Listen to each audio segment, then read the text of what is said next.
Good morning. How are y'all today? Hope you're doing great. Welcome to Willie Farms. And today we're going to talk about the season coming up. It's spring, so you know what that means. No, I am not talking about gardening season, although I'm very excited about that.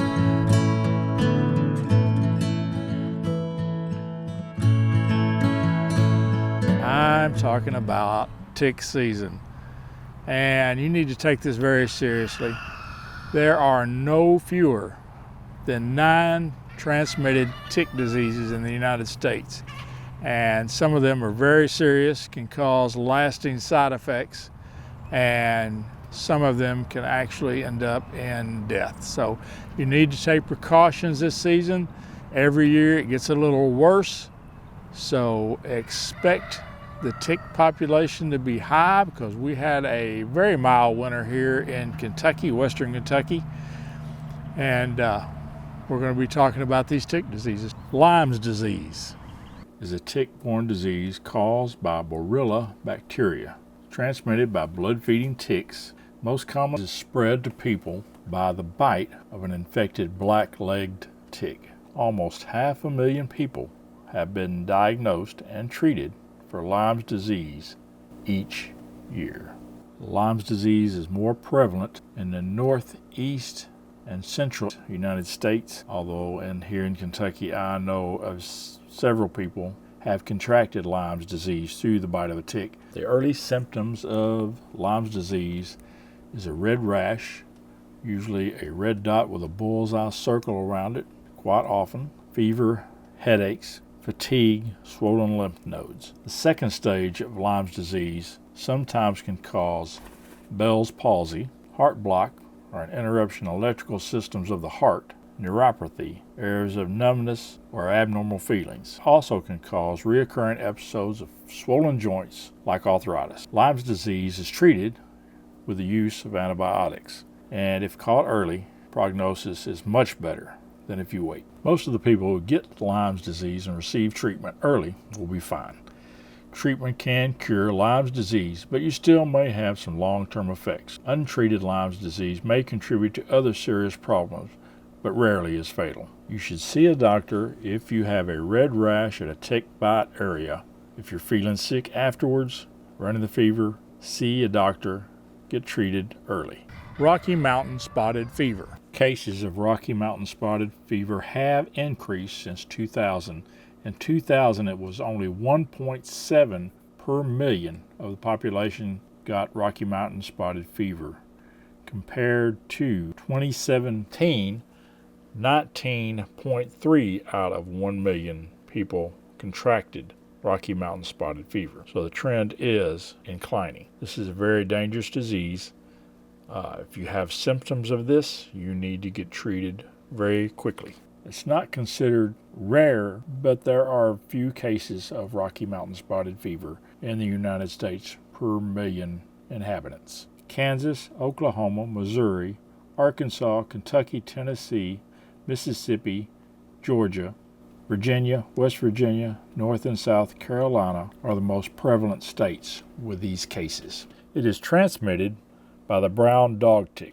Main people at risk are people over the age of 40 and children 10 and under, and persons with a glucose 6-phosphate deficiency. It is a rapidly progressive disease. Without administration of doxycycline early can be fatal within days. Signs and symptoms may change as the illness progresses. Signs of RMSF beginning day 3 to 12 after the bite of an infected tick: fever, headache, symptoms of nausea, vomiting, abdominal pain, rash, edema around the eyes and in the back of the hands. Edema is the swelling of the tissue due to fluid retention. Day 5 or later symptoms: altered mental status, coma, respiratory compromise, skin and soft tissue necrosis, the death of the body tissue due to cell destruction, which can result in amputation or skin grafts, renal failure. Alpha-gal, a tick bite associated allergy causing reactions to red meat and other products derived from mammals: beef, pork, deer, rabbit, goat, and their byproducts: milk, cheese. The tick injects alpha-gal into the bloodstream. When the person later consumes mammal meat or other foods that contain alpha-gal, the body triggers an allergic response: hives, itching, stomach upset, swelling in the lips or throat, nausea, vomiting, shortness of breath, and in some cases, anaphylactic reaction. There is no known cure for alpha-gal syndrome.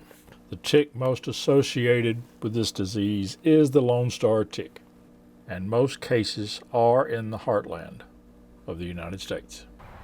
And another one is babesiosis, parasite transmitted by ticks. It infects the red blood cells of the person that is bitten, has flu-like symptoms, and can be life-threatening. That's especially true in people with compromised immune systems. Primarily located in the country in the Northeast. Anaplasmosis is another one, and I am hoping I'm pronouncing these at least close. It is a bacterial infection transmitted by ticks. Symptoms include headache, nausea, fever, muscle aches, fatigue, nausea, vomiting, diarrhea, anemia, and it's diagnosed by a blood test. It can cause respiratory issues, it can attack the organs, and it can cause death. It is a bacterial infection. Fever, chills, headache, muscle ache, joint pain, nausea, vomiting. Symptoms usually show up 5 to 14 days after you've been bitten by an infected tick. Can cause continued and chronic joint pain, can lead to severe complications, seizures, organ failure, and death. Powassan is another one. It is a virus when most of these others are bacterial. 10% of the people infected with this disease will die.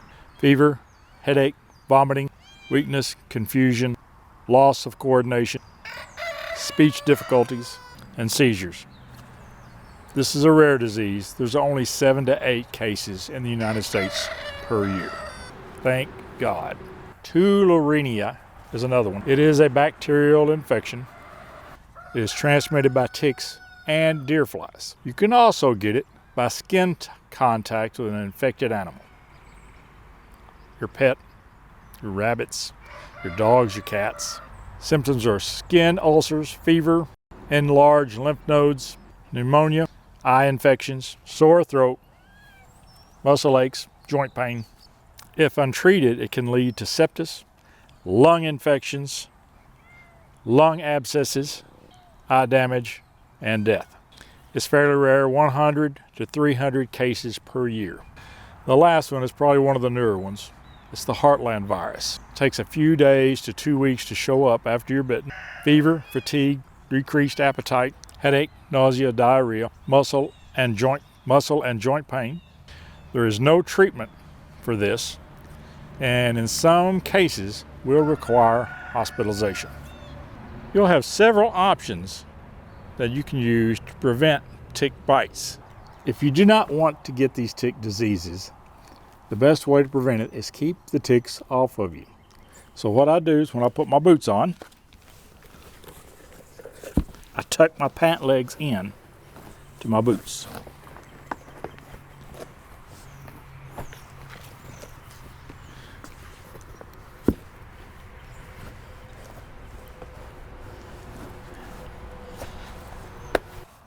Another thing you want to do is tuck your shirt tail in. Also want to use some kind of repellent like DEET that will keep ticks away. I use Perithium and a spray mixture, and I spray my clothes with it. It will stay on there for weeks. Even if you wash it 2 or 3 times, it will still stay on there. So I've got a set of clothes that I wear outside in the summer that's got that Perithium on it to keep the ticks off best I can. Also, long sleeve shirts would not be a bad idea.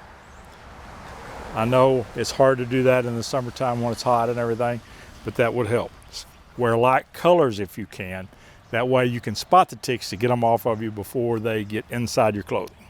The next thing you want to do is when you come in from being outside, check yourself for ticks. Get them off as quick as you can. That will lessen the chance of you getting a tick disease. You want to pull them out as close to the skin as possible. Do not squeeze their body because that will push liquids into your body. So get as close as you can and pull those out. They've got tick removal tools that you can use to help get ticks out also. So remember, check yourself when you come in, check your kids, treat your clothing, treat yourself with DEET, use precautions the way you wear your clothing, keep those ticks off of you, keep safe. I am glad y'all joined us today. Hope that helped out. I hope that didn't scare you too much, but you just need to be aware of what's going on. You don't want to be surprised with something. So we're just trying to help you out. So remember, count your blessings every day, and I believe you will find you're blessed far beyond measure. I know that I am. God bless.